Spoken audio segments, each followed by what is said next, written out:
Welcome back, everyone, to the Talk Fluent channel. I'm absolutely thrilled about today's episode. We're diving into some of the most colorful and fascinating phrases in the English language. Trust me, they add a splash of vibrancy to conversations that plain old words just can't compete with. And believe me, we'll uncover their origins. It's like peeling the paint off a beautiful old house to see the artwork beneath. Joining me today is Alex, our linguistics expert, who's like a treasure map when it comes to finding the hidden meanings in these expressions. Wow, that sounds amazing. I can't wait to learn more. So, can you tell us about our first phrase? Absolutely. Let's kick it off with break a leg. This fascinating phrase is a way to wish someone good luck, often used in theatrical performances. It dates back to old theater superstitions, where saying good luck was believed to invite bad luck. So instead, we take a gamble and say, break a leg. Isn't that wild? Wait, so like if I'm trying out for a play, I'd be like, break a leg instead of good luck? That's so strange. Like, what if I actually broke my leg? Right? I mean, imagine being so invested in superstitions that you just hope for a metaphorical leg fracture. But in all seriousness, it's fascinating how our language evolves from these quirks. That's intense. So, what's next on our journey through this linguistic wonderland? Next up is, the ball is in your court.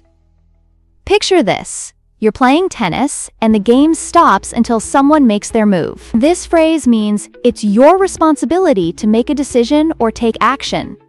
Much like how I always wait for you to decide which restaurant we're going to. Haha, oh man, I do take forever with those choices.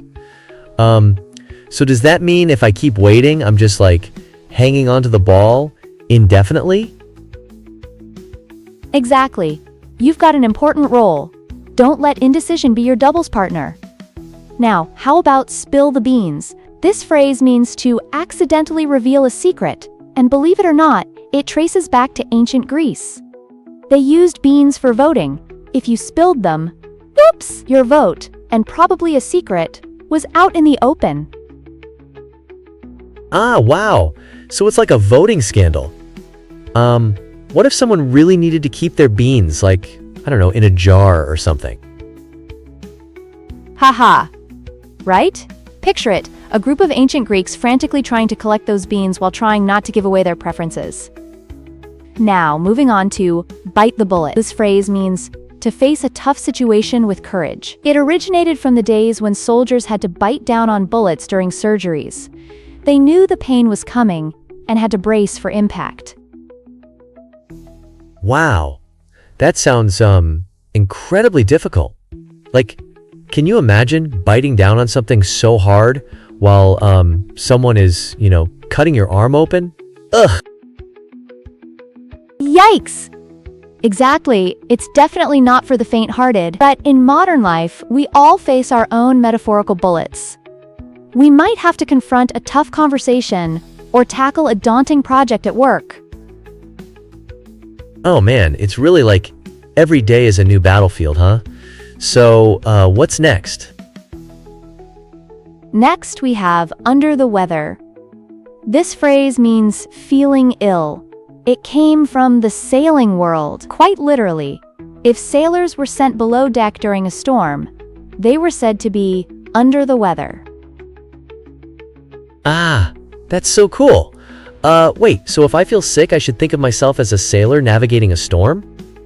That's a bit poetic.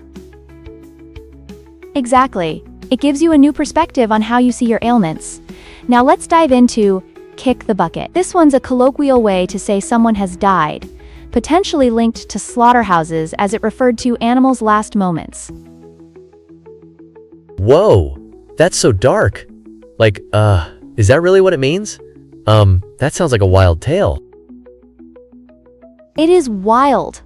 Language can have stark origins, which makes it so fascinating. And speaking of phrases, let the cat out of the bag means to reveal a secret, often by accident. This originated in old marketplaces where sellers would accidentally release cats instead of ducks. Hold on. So the cat was like, the secret? And they were trading secrets and cats? How chaotic.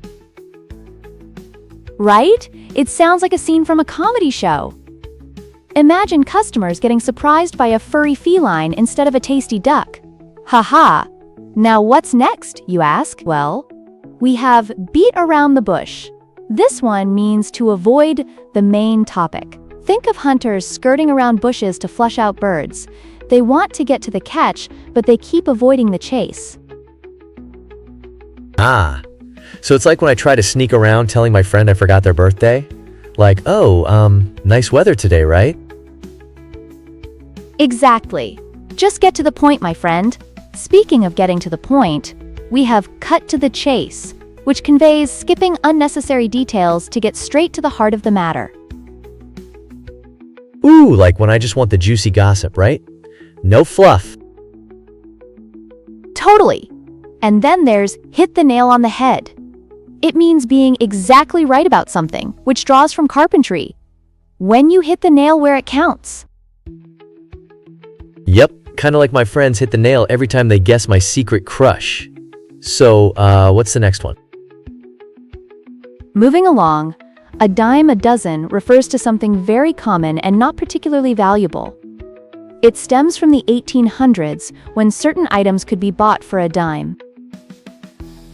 Whoa, so back then, things were cheaper, huh? Like, what could you get for a dime? You'd be surprised. Everything from small snacks to gadgets could be snagged for that price. And then we have the phrase, "Don't judge a book by its cover."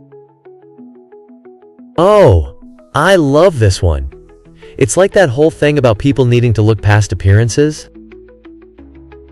Exactly, it's about understanding deeper values.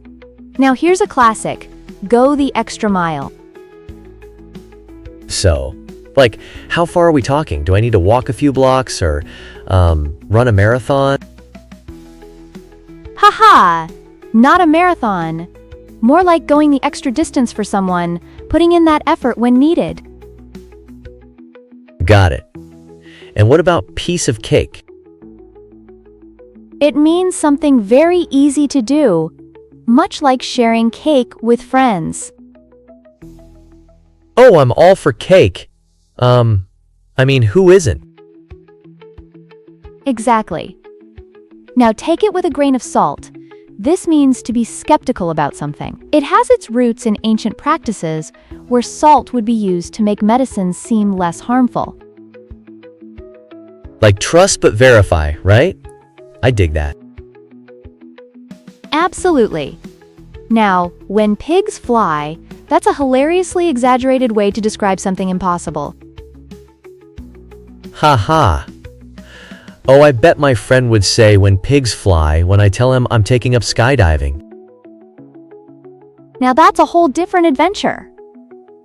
And then we have barking up the wrong tree, which comes from hunting dogs that might be mistaken about where the prey is. So if I call, like, my old teacher and ask for help with math, and it, has nothing to do with her, would that be me barking up the wrong tree?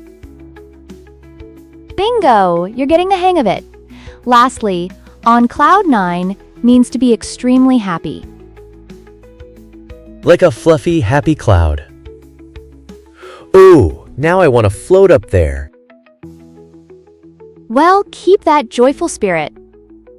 Anyway, thanks for joining us on this phrase exploration. Remember, these phrases make English vibrant and engaging. Keep experimenting with them, and let your conversations fly. Don't forget to share your favorite one on social media at Language Lounge Pod. Until next time, let's keep exploring.